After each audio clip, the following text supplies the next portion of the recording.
How's it going, everybody? Welcome back to old subscribers and everybody who likes scripts. This is a Lost in Space script from what was an unused episode because the show was canceled. There wasn't a fourth season, and this was one of the two or three that Carey Wilber, at least two of that I know of, Carey Wilber.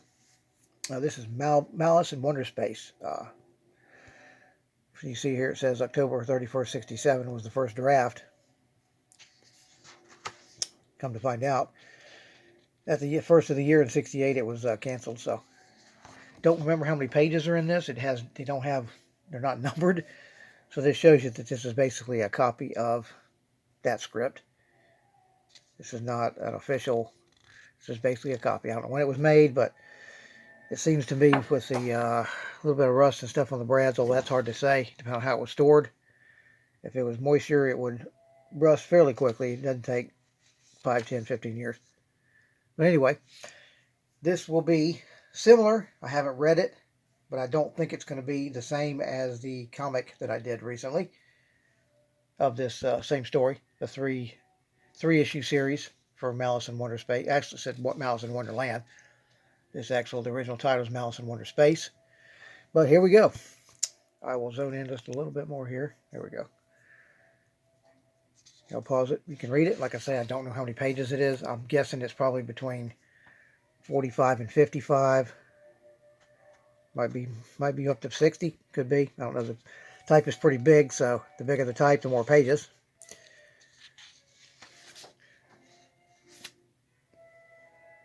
And this, of course, has Willoughby, which, if you know anything about Lost in Space, the Great Vegetable Rebellion was Willoughby, the purple-haired guy who was the Talking Carrot's sidekick, I guess you could say.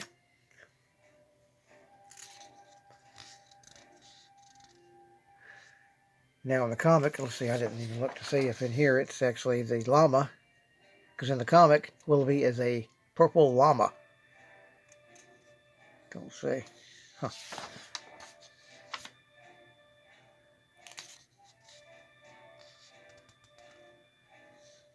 I know there's a promo photo of Marta Christian, Judy, reading a script, which is the Great Vegetable Rebellion, I believe. And she's standing next to a llama who's painted purple. So I think they were probably going to do that, use him, but they never did. They just used the guy with the purple hairdo. So they must have had a problem with the llama spitting on people or something. I don't know. I'd have to delve into the Mark Cushman book. 3 books that I do for each season, one for each season. He did 3 books a few years ago, covering every episode. Each episode is basically a chapter. He did the same with Star Trek, all the seasons of Star Trek, the original series.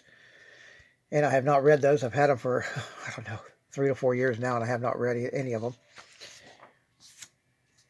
I need to get around to that. I got a lot of reading to do. The main one I want to read is that 200, and no, it's actually more than that.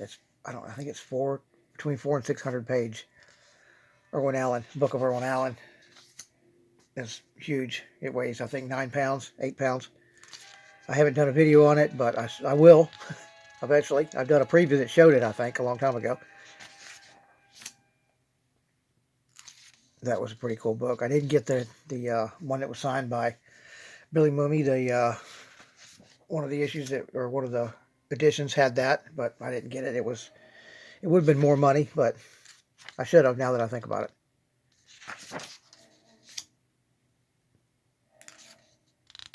But it breaks down every episode for each year. A chapter's worth telling you some of the backstory, a bit about the scripts, the actors, whatever. Anything that might have happened, went on. Anything of note. Because apparently Mark Cushman got permission from, I can't remember his name now. Yeah, Kevin Burns was his name. He would have gotten permission from Kevin Burns, who was basically the caretaker of everything Irwin Allen. I mean, everything. So that would have been cool to follow him into the archive to look at all that stuff, all the scripts, all the paperwork, everything. Been pretty cool. All the photos.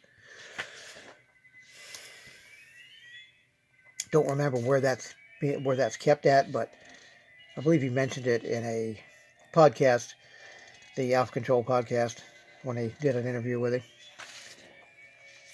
Same when they did the interview with him about the Star Trek series, 3 books.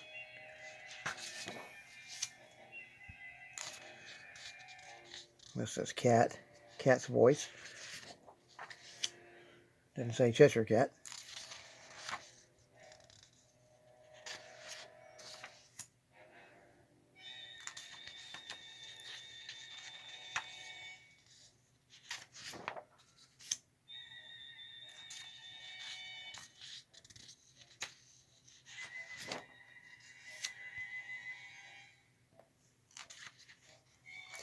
I know it would have been interesting to see him do the, not so much this one, but the other Carey Wilber script, the Curious Galactics, because that very much reminded me of the, from the first season, the, what were they called, with the weird looking ship, the invaders from the 5th dimension.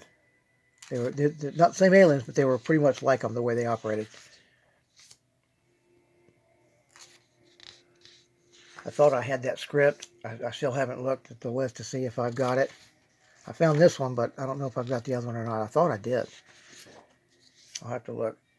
I might have put it in might be in a different spot of where this one was, which it shouldn't be, but it might be somewhere else. So here we have some of the page numbers now up here. I forgot to mention that. So it is upwards of 60 odd pages, I think. And unless that's something else, I haven't been keeping track. Into back 2. Let's see if it goes to 59. Okay, yeah. And there's multiple pages of some of these, so that one it skipped 60. Where's 60 at? Let's see. Oh, right there.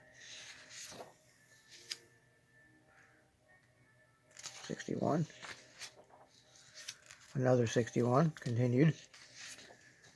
And another one. And then it goes. This is actually the lines is what these are. So.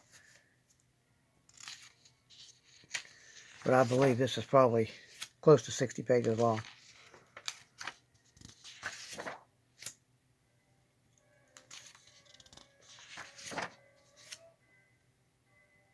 Now, a lot of scripts from back in the day, if they were this font, the font was this big, they would be probably between over 50 and over 60 pages sometimes, because depending on how much dialogue was in whatever it was, whatever show, it could take a lot of pages up. Now, if they make the font half this size, which a lot of them are, then you get basically 10 to 15 pages less, sometimes more. Into back 3, here we go, with Willoughby.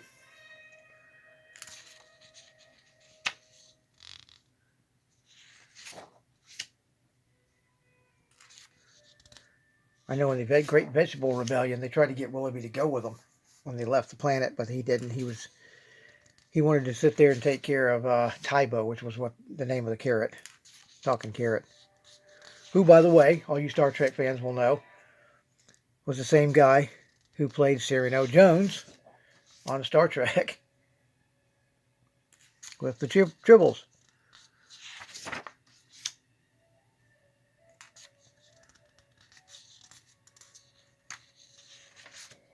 And he later, I'll mention that too, he later reprised his role as Cyrano in the animated series. More Trouble, More Tribbles, also written by Gary Gerald, or David Gerald, rather. And there's an interesting little block out.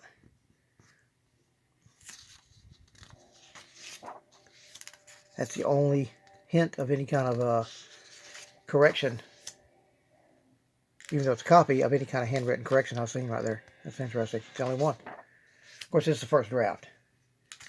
And here is the end. Fade out with Willoughby and Penny and Will. Here's the back cover. So there you have it. Let me know what y'all think. Leave a comment, like, subscribe if you haven't, and ring that bell. Y'all take care.